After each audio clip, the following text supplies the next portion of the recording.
14 साल का वनवास राम के लिए मांग रही हूँ। तापस वेश विशेष उदासी और तपस्या का वेश धारण करे, पीले वस्त्र वक्रुल वस्त्र पहने राम और 14 साल का वनवास। जैसे ही वनवास की बात कही, दशरथ राजा की जमीन खिसक गई पृथ्वी से। ओ देवी, और तुम प्राण मांग लो, मेरे प्राण दे सकता हूँ, तो राम को नहीं दे सकता 14 साल का वनवास। यहाँ राम जी आए, पूरे अयोध्या के नगर का आए और कह दिया कि भरत का राजपाट मांगा और 14 साल का वनवास मांगा, और ये रोने लगे। नहीं हो सकता, कि कहीं नहीं हो सकता, ऐसा नहीं हो सकता। गिर गए शैया के ऊपर। और यहाँ जहां अयोध्या की राजा का गद्दी पीटना था, राम को परमात्मा 14 साल के लिए रवाना होते वक्फल वस्त्र पहनते हैं और प्रातः काल निकलने की प्रारंभ होते हैं। सुमंत को बुलाया कि जाओ वन में घुमा के लाना और उनकी राम की इच्छा पूर्ण करना। यहाँ देखते देखते आगे बढ़े। पूरे अयोध्या के नगर के वासी कह रहे भगवान हम भोग लेंगे 14 साल का वनवास, हम भोग लेंगे। उन्होंने कहा नहीं, पिता का वचन है, एक माँ को वचन दिया है, वही पुत्र वचन का पालनहार होता है। जो पिता ने वचन दिया है वही तो राम बन सकता है। अरे कैकेयी ने राम बनाया, राम यहाँ निकले। संगपेरपुर नाम का नगर आता है। अयोध्या के राजा के सब प्रजा सो रही है और प्रातःकाल उठे, आगे बढ़े लक्ष्मण जी सीता और प्रातःकाल उठे। जैसे ही देखा प्रजा के वासियों ने और आकाशवाणी हुई, राम कहाँ गए, राम कहाँ गए। आकाशवाणी के द्वारा संकेत हुआ, जाओ तपस्या करो, साधना करो, आपकी तपस्या के द्वारा 14 साल के बाद राम प्राप्त होंगे। बताओ अयोध्या के अंदर इतना राजपाट था, प्रजा ने इतनी सेवा करी थी कि 14 साल राम राज्य के लिए एक भी संतान की प्राप्ति नहीं कराई। बोलो श्री रामचंद्र भगवान की। अरे राम राज लाना है तो अकेले एक जने की बात नहीं, 14 साल तक अयोध्या में एक भी संतान की प्राप्ति नहीं हुई, एक भी संतान की प्राप्ति। आगे बढ़े, निषाद नाम के राजन आए और लक्ष्मण गीता के द्वारा कहा कि ये सखा परम परमार गए हूं। अरे मन क्रम वचन है, परमात्मा को अर्पण करो, अवश्य राम प्रसन्न होंगे। वहां से आगे बढ़े, नाव लाओ नाव लाओ, केवट आया मांगी नावन, केवट आना वर कहीं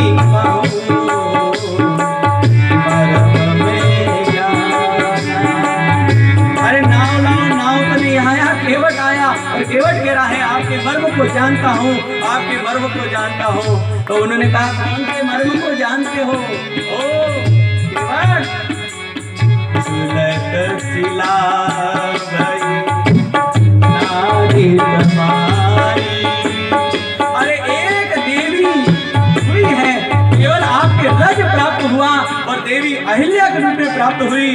मारी नाव चलते चलते पानी में गल गई है।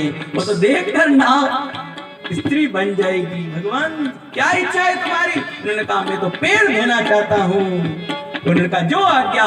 एक जनक जी महाराज ने परमात्मा राम के चरण धोते और उन्हीं की उपाधि का पुण्य प्रदान करने वाला केवट कह रहा है कि मैं चरण धोने जा रहा हूँ। गंगा से जल नहीं लाया, घर से लाया, पानी लेकर आया, पानी का कटवा भरी कर ले आया। अयोध्या का कांड और कह रहे हैं अति आनंद उमंगी अनुरागी, चरण सरोज पखारे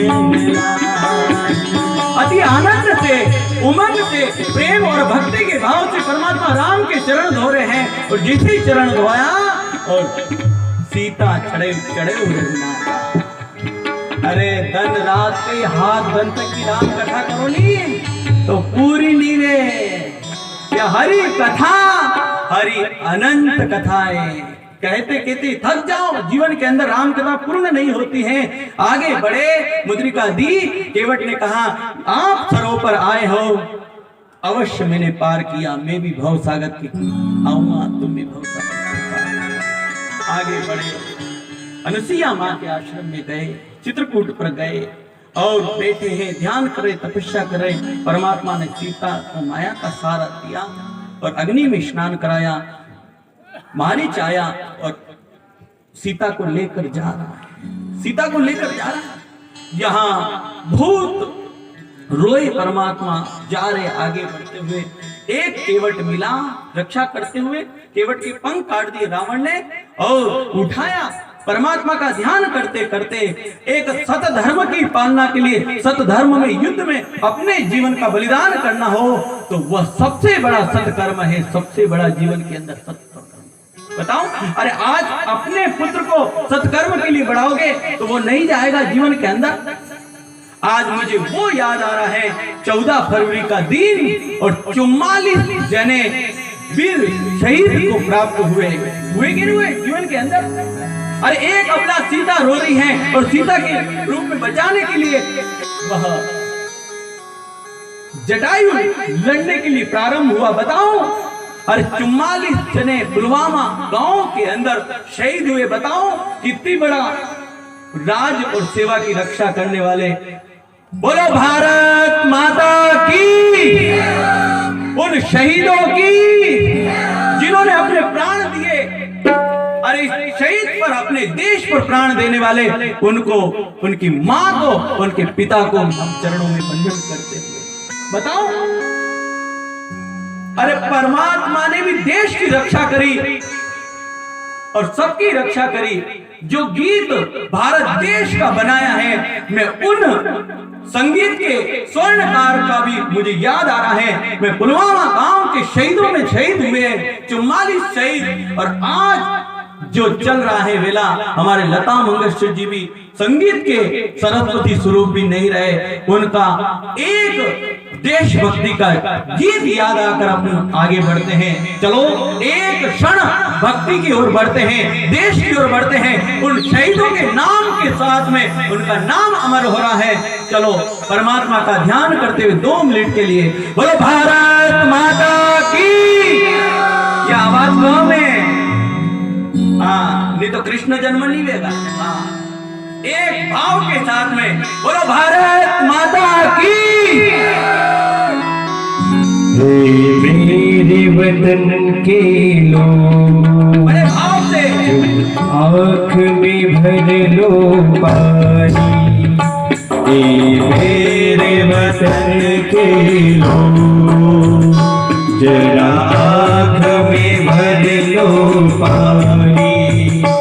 जो शहीद हुए हैं उनकी जरा याद मेरे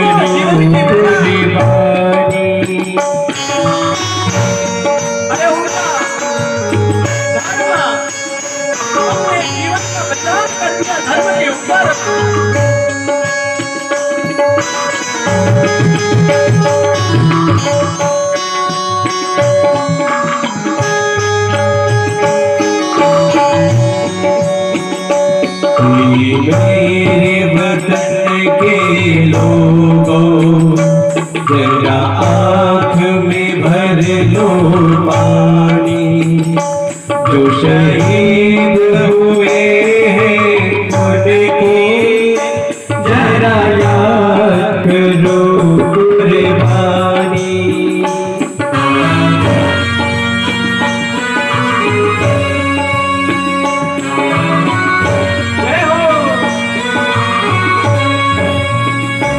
जब घायल हुआ हिमालय, खतरे में पड़ी आजादी।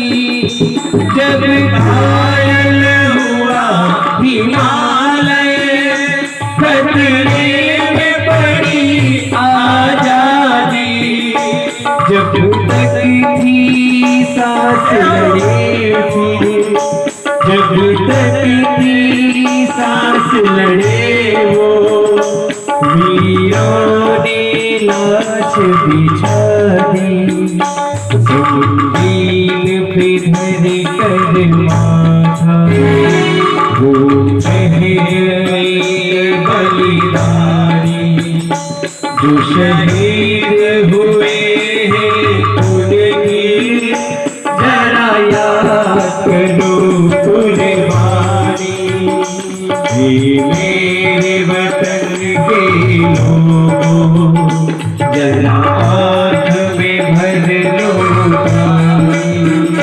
जो शहीद हुए उनकी जरा याद करो कुर्बानी।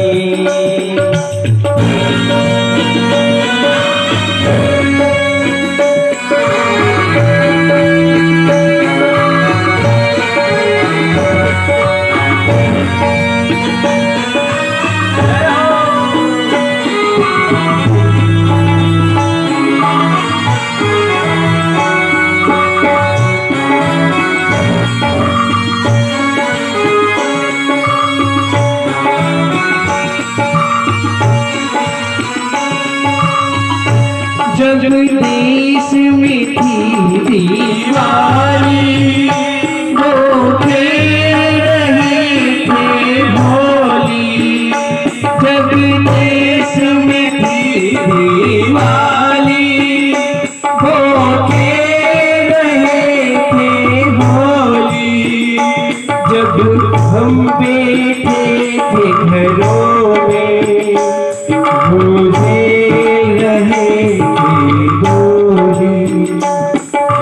धन्य जवान वो अपनी, धन्य वो उनकी जवानी। जो शहीद हुए हैं उनकी जरा याद करो कुर्बानी। जय हिंद, जय हिंद, जय हिंद, जय हिंद।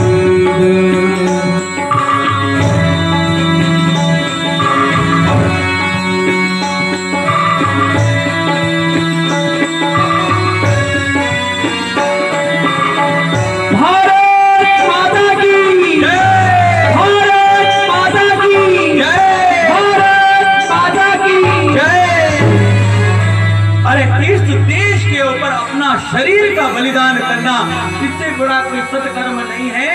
और सत्कर्म के लिए अरे पशु पक्षी ने जीवन बलिदान दिया, एक जटायु जी महाराज बलिदान दे रहे हैं और रक्षा कर रहे हैं। परमात्मा की आंखों में आंसू आए और कह दिया, आंख बर जलत कहत रघुराई, निज कर धर्मत यह गति पाई।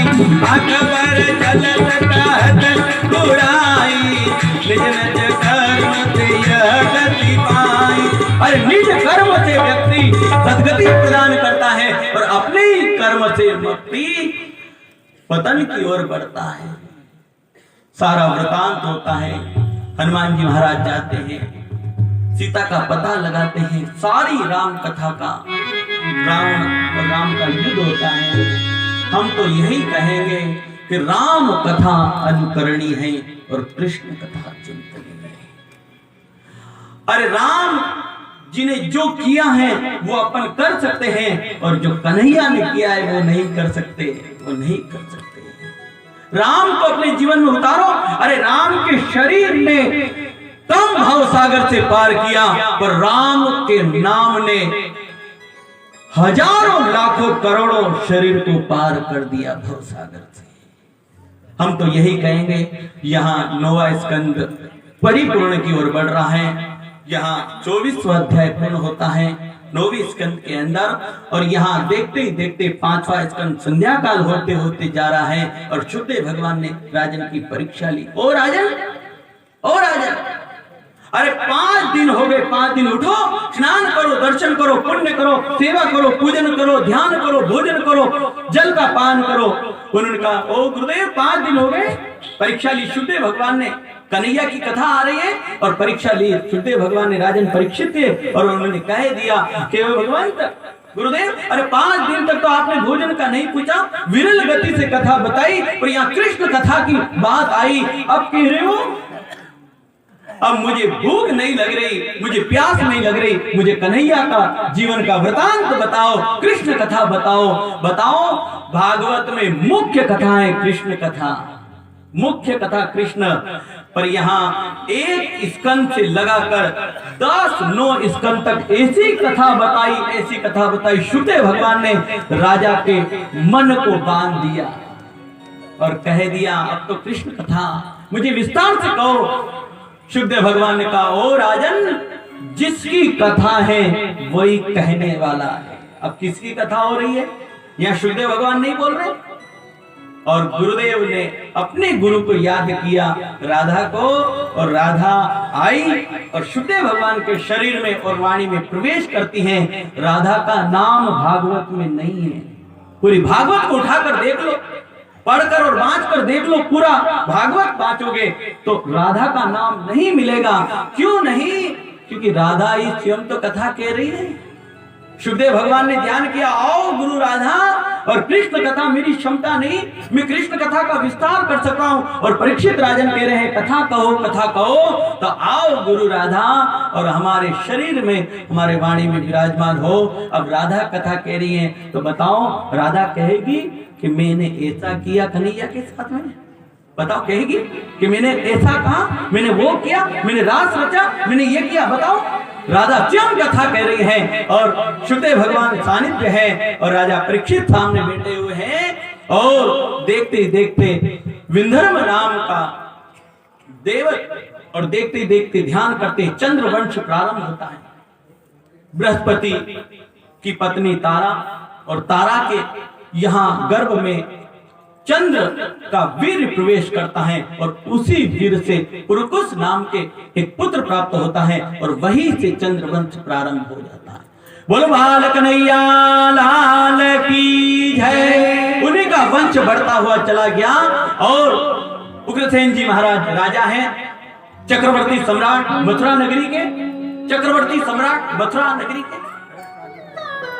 उनको एक पुत्र प्राप्त होता है, पुत्र का नाम है कंस, और एक कन्या प्राप्त होती है, उस कन्या का नाम है देवकी। चक्रवर्ती सम्राट राजा उग्रसेन जी महाराज तपस्या करते, साधना करते। बताओ, मथुरा नगरी के राजा तपस्या करते, सेवा करते, सतधर्म की पालना करते, तो बताओ उनके राज्य के अंदर राजा पुत्र कैसे हुआ? कंस। उन्होंने, इनकी पत्नी का नाम अप्सराएं थी, बहुत सुंदर थी। वह गई अपने पियर, और जैसे ही पियर में गई और तपस्या करी, साधना करी। ये भागवत में कथा नहीं है, मैंने बांचा है, वो कथा भी बताने जा रहा हूं। उग्रसेन जी महाराज की पत्नी अपने पियर गई, ध्यान करी, तपस्या करी, साधना करी। वहां काल नेमी आया। काल नेमी देखा, सुंदर उग्रसेन जी महाराज की पत्नी है, क्यों ना मैं वर्ण करूं, पर कैसे जाऊं? तपस्वी है, साधना है, सेवा करने वाली, सतधर्म की पालना करने वाली, मैं कैसे जाऊं? तो वही काल नेमी ने एक रूप लिया उग्रसेन जी महाराज का, और गए और उसके साथ में संभोग किया। उसी काल नेमी का वीर्य गर्भ में गया और धर्म की पालना करने वाले राजा, और उन्हीं के वहां पर एक महादुराचारी कंस जन्म लेता है। बताओ, उग्रसेन जी का तो है ही नहीं। और यहाँ कंस का विवाह हुआ।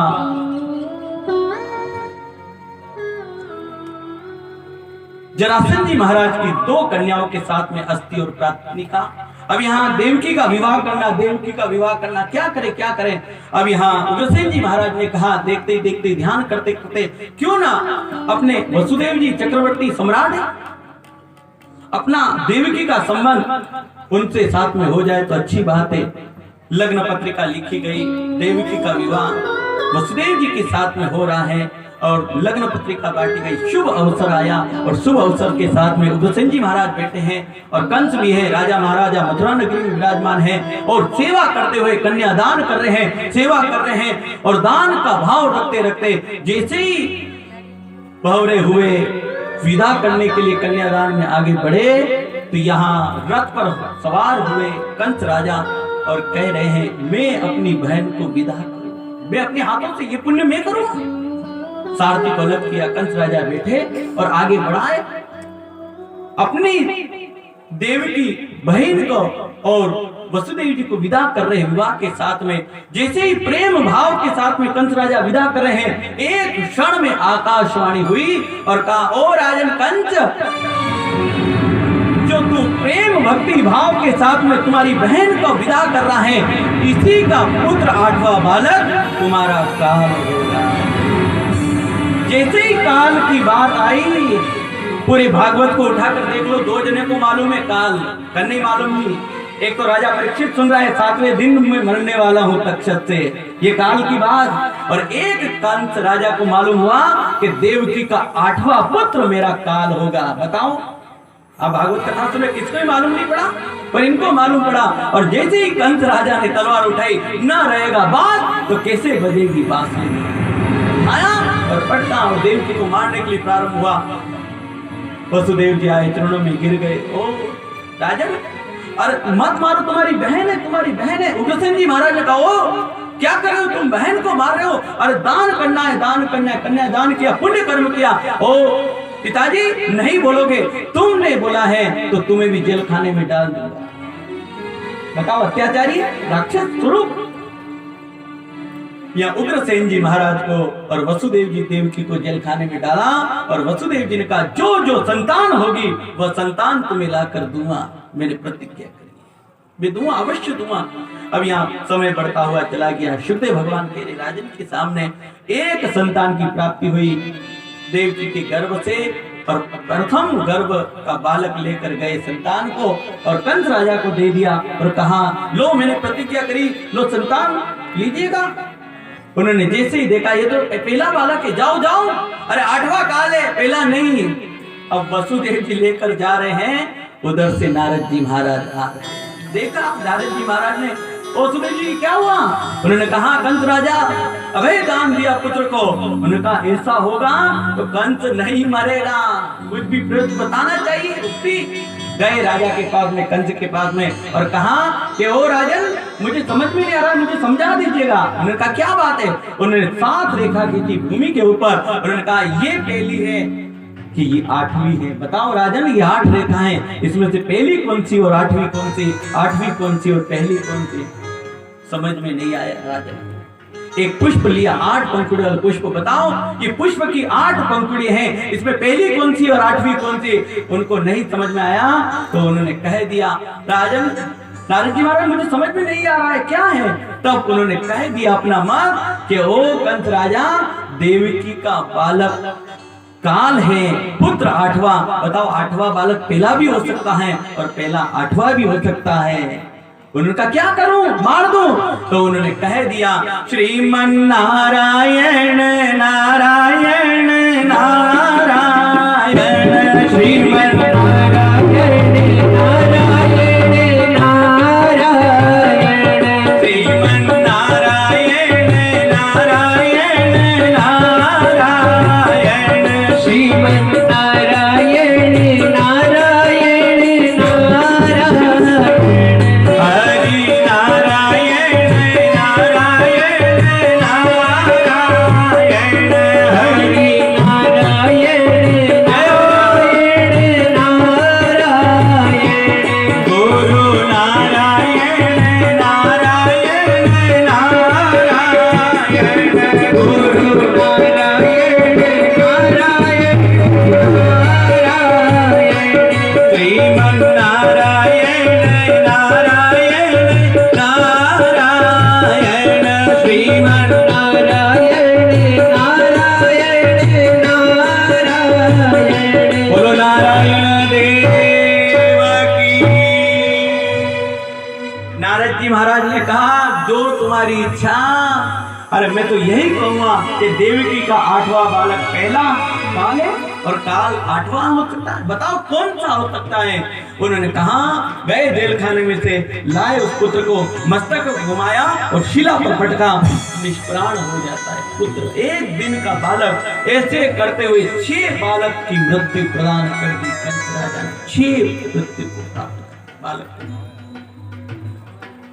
यहाँ देखते देखते ध्यान होता है, परमात्मा 7वें गर्भ में प्रवेश किया और जैसे ही प्रवेश किया, माया से कहा कि गर्भ को खींचो और नंद बाबा की पत्नी रोहिणी है, उस रोहिणी के गर्भ में प्रवेश कर दो।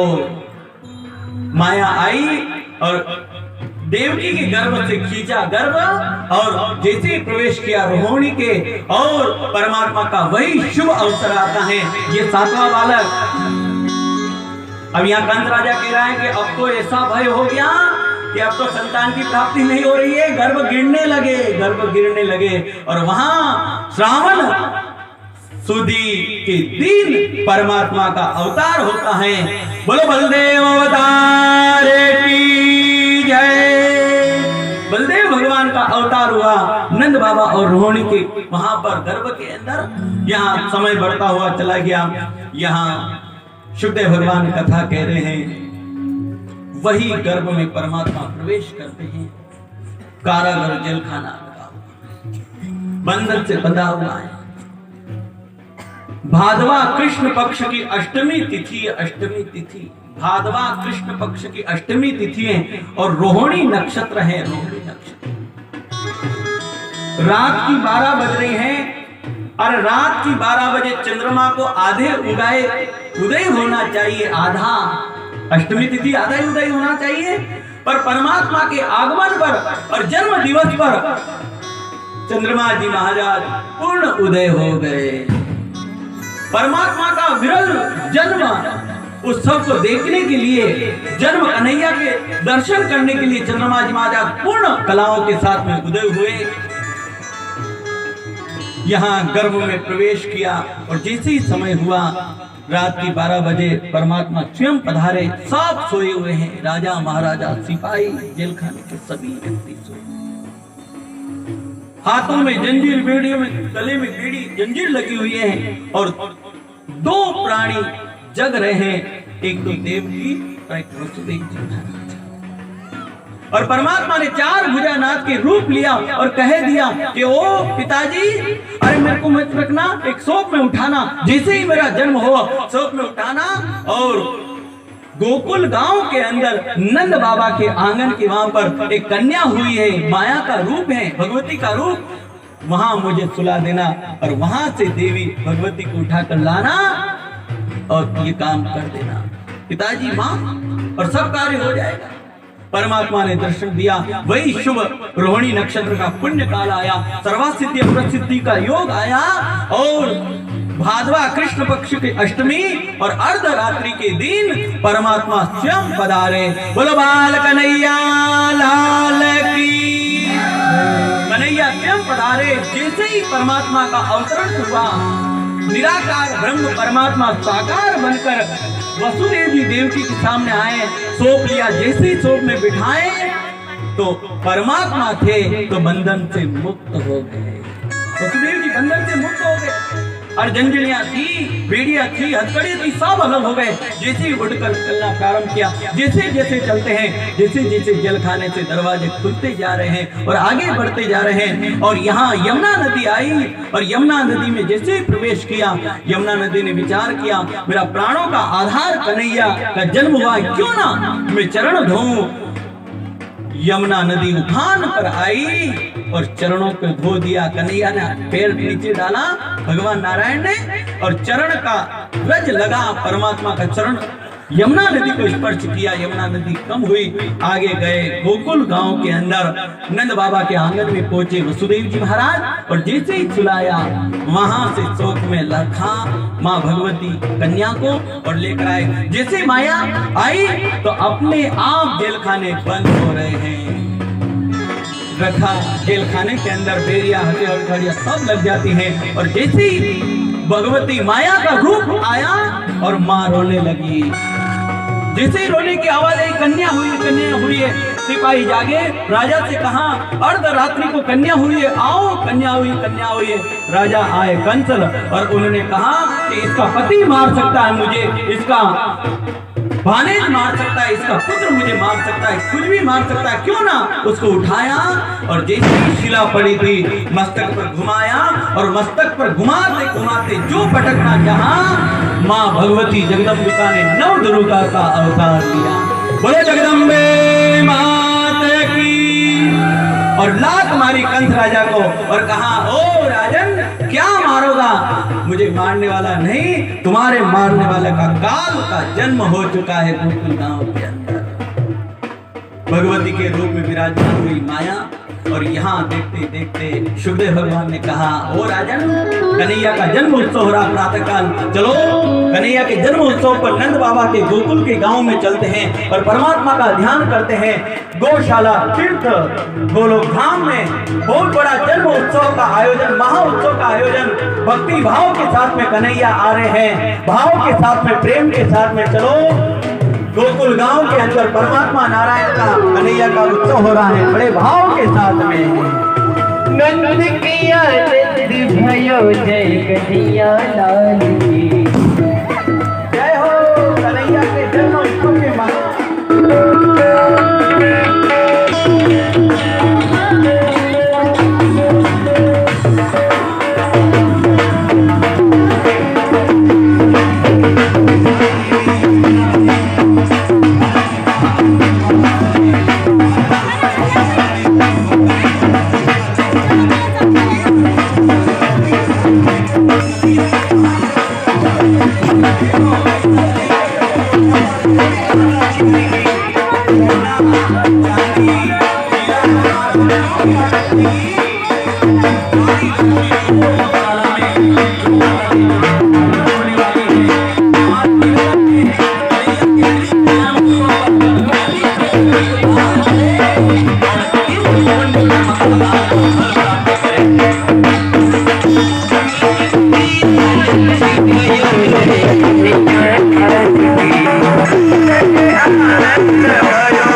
बोलिए कृष्ण सभी भगवान की जय।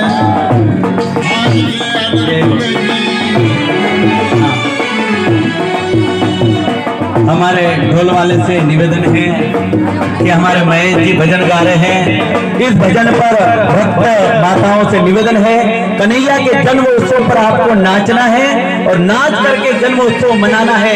अब कई बार ढोल की ताल और आड़ा के ताल घणो दूर अलग पड़े। आने वाले निभा के कटलार की पधारिया है। एक और महत्वपूर्ण सूचना है, एक और महत्वपूर्ण सूचना है जी। पंडित जी का मुझे आदेश हुआ है जी कि यहाँ पे जितनी भी राशि प्राप्त होगी वो गौ सभा में लगाई जाएगी। पंडित जी यहाँ से कुछ भी ले जाने वाले नहीं है, इसलिए दिल खोल करके दान करना है और गौ माता के चरणों में राशि प्राप्त होने वाली है। बहुत बहुत धन्यवाद। जय हो। सभी से निवेदन है कि सभी माता बहनें बधाई गाएगी। दे दे बधाई मैया, दे दे बधाई,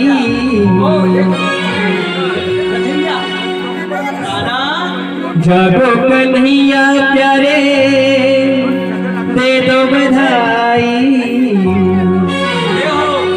लल्ला की सुन के मैं आई, यशोदा मैया दे दे बधाई। लल्ला की सुन के मैं आई, यशोदा मैया दे दे बधाई।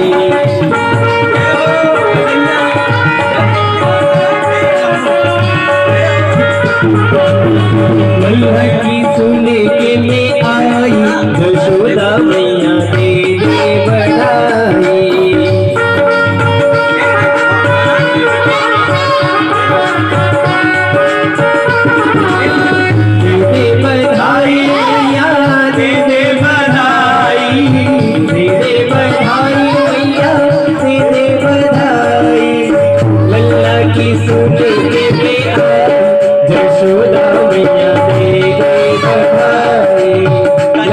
की सुने के में आई,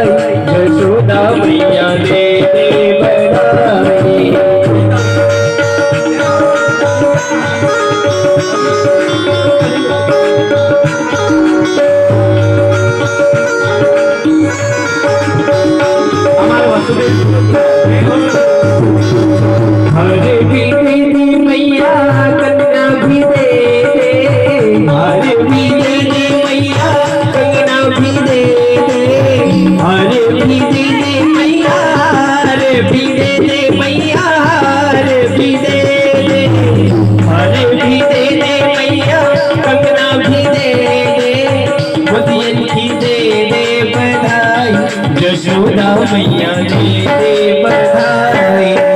लल्ला की सुने के में आई, यशोदा मैया दे दे बधाई।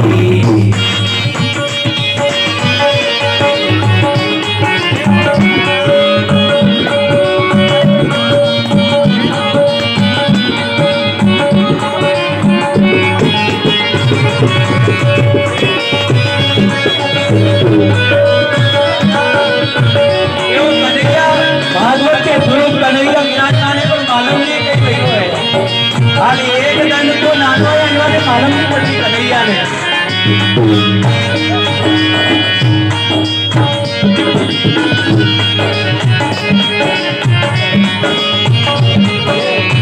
चुनरी भी दीदी मैया, गमछी भी दे दे, दीदी मैया, गमछी भी दे दे, भी दे दे मैया, चुनरी भी दे दे, चुनरी भी दे दे मैया, गमछी भी दे दे, भैया की दे दे बधाई, यशोदा मैया दे दे बधाई, अंगनी की दे दे बधाई, यशोदा मैया दे दे बधाई। लल्ला की सुने के में आई, यशोदा मैया दे दे बधाई।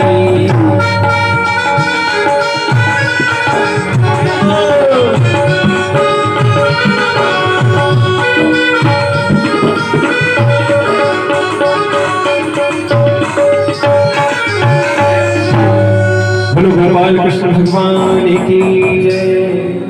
देखो कन्हैया के जन्मोत्सव पर हर गो माता कन्हैया के जन्मोत्सव का देखो, आप देख रही है, गो माता भी देख रही है इस जन्मोत्सव को। बहुत आनंद, गोलोक धाम तीर्थ में बड़े भाव के साथ में नाचते हुए, गाते हुए, ध्यान करते हुए। जय हो। बोलो बाल कन्हैया लाल की जय, गौ माता की।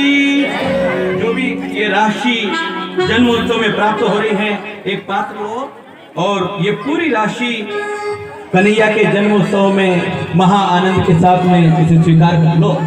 अधिक से अधिक दान करके पुण्य लाभ प्राप्त करें। सभी गौ माता के सेवा में यह समर्पित होगा। सभी से निवेदन है, कृष्ण कन्हैया के उत्सव में चॉकलेट खाते हुए, नाचते हुए दान करना अधिक से अधिक, वो सब गौ माता में ही समर्पित होगा। बहुत बहुत धन्यवाद। बहुत ही उत्साह के साथ कृष्ण जन्म मनाए गए हैं। इसी उपलक्ष्य में जो भी माताएं, बहनें, भैया, भाई साहब जो भी दान देना चाहे, ये दामा लेके आ रहे हैं, पात्र लेकर आ रहे हैं। उस पात्र के अंदर अधिक से अधिक दान करें कन्हैया के जन्मोत्सव पर। जो आज का प्रसाद हमारे कर्जू से गो भक्तों के द्वारा दिया गया दान के स्वरूप प्रसाद के रूप में बांटा जा रहा है कृष्ण जन्मोत्सव के अंदर। और हमारा निवेदन है, कृष्ण जन्मोत्सव पर महापुण्य अर्पण करना है। हम तो यही कहेंगे, सुरभि महायज्ञ का आयोजन चल रहा है। यज्ञ नारायण भगवान की 108 परिक्रमा करोगे और परिक्रमा करने का पुण्य प्राप्त होता है। वही पुण्य कृष्ण के दर्शन करने से प्राप्त होता है।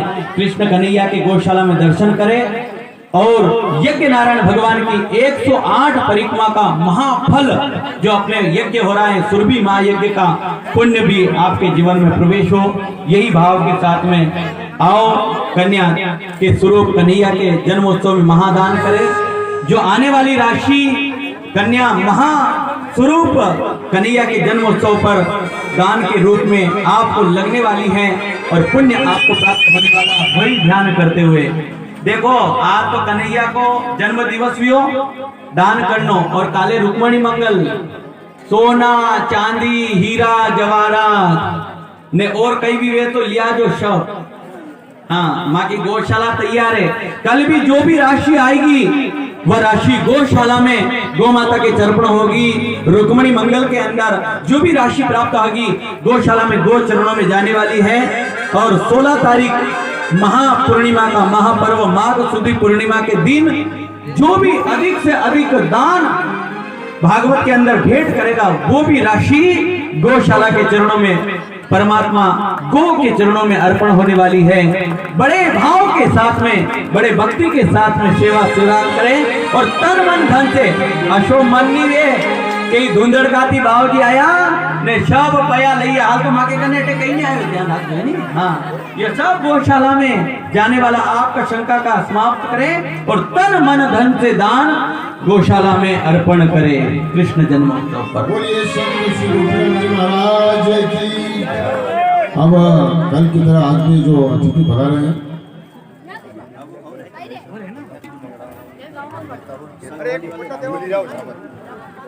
एक और महत्वपूर्ण सूचना है, जो गत वर्ष यहाँ से जो ये इस प्रकार के गल्ले भाई बहन जो भी ले गए हो, हाँ, गौशाला में जो गोपात्र ले गए हो वो समिति को दीजिएगा ताकि वो राशि जमा हो सके। लाख लाख कर राशियाँ जमा करके पुनः ले जाने, जिसके भी जितने भी हो उसमें कोई वो शंका मत करना कि मेरे यहाँ पूरा वैरायटी है, खाना है, जितना है जो भी है स्वीकार है, ताकि आप एक बार यहाँ लाके उसको जो भी जमा है वो ले आना, जमा कर देना, वो रसीद प्राप्त कर लेना।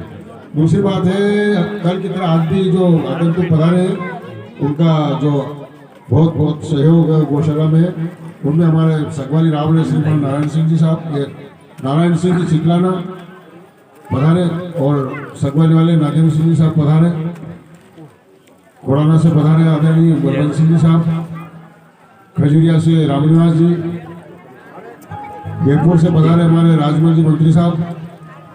जय हो। एक लौंग लेना है और 2 काली मिर्च लेना है और एक कपूर का टुकड़ा लेना है और एक गोला लेना है, गोला खोपरा, और 100 रुपये उसके ऊपर रखना है आपको सबको।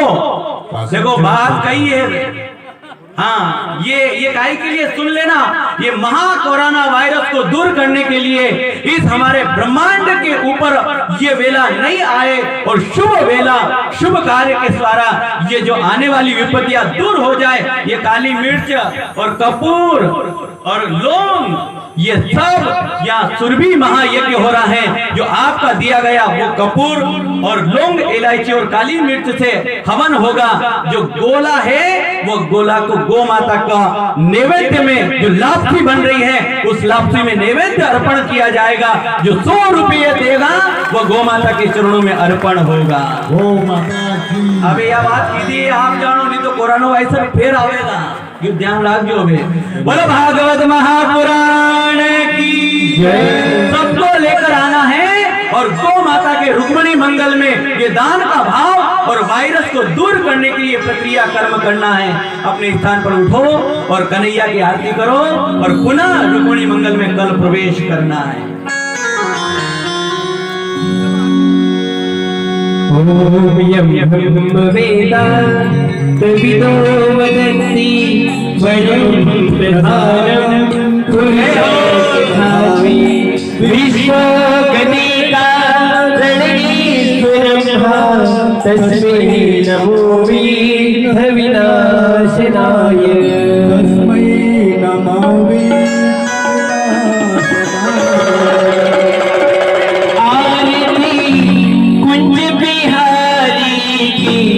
श्री गिरधर कृष्ण मुरारी की आरती कृष्ण बिहारी की, श्री गिरधर कृष्ण मुरारी की।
राधिका चमके रही हारी, रतन में हारी मन माही, हमारे सिया कस्तूरी तिलक चंद्री झलक झलक छवि श्यामा प्यारी की, श्री गिरधर कृष्ण मुरारी की, आरती कुंज बिहारी की, श्री गिरधर कृष्ण मुरारी की।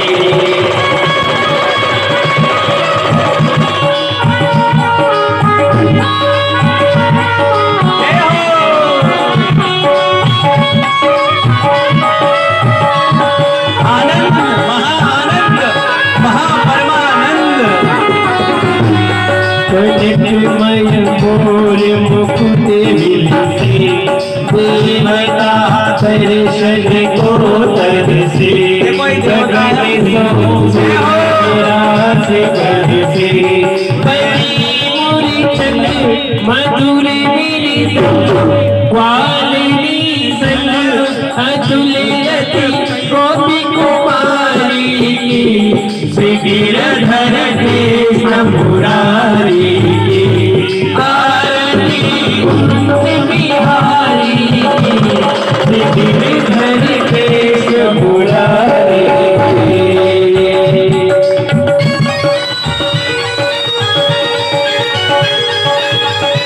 बाल कन्हैया लाल की, कांवरिया तेरे की।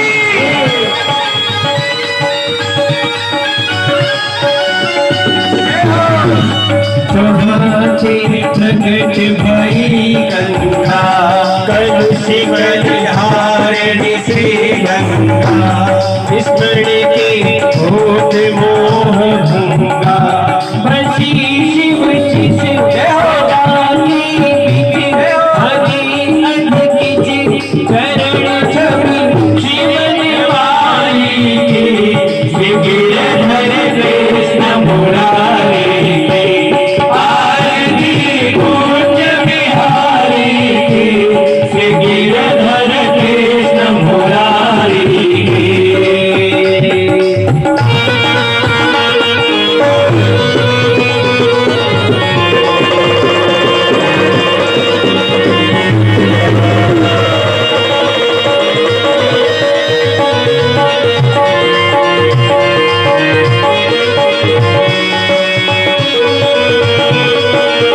महाआनंद माधव गौशाला गोधाम।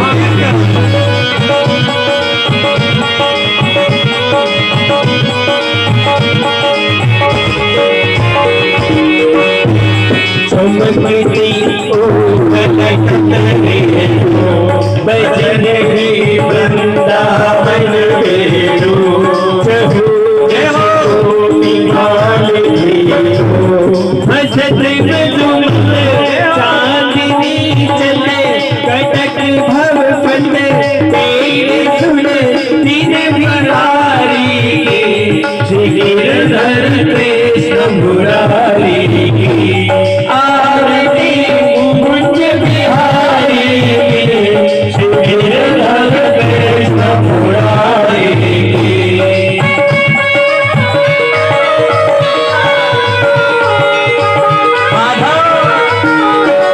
माखन चोर भगवान की जय हो।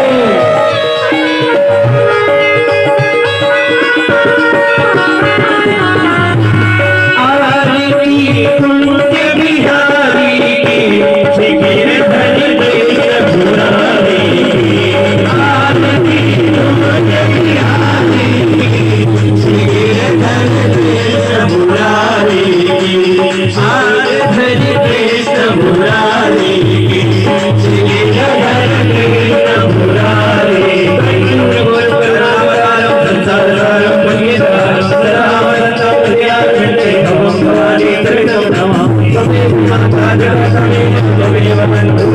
की।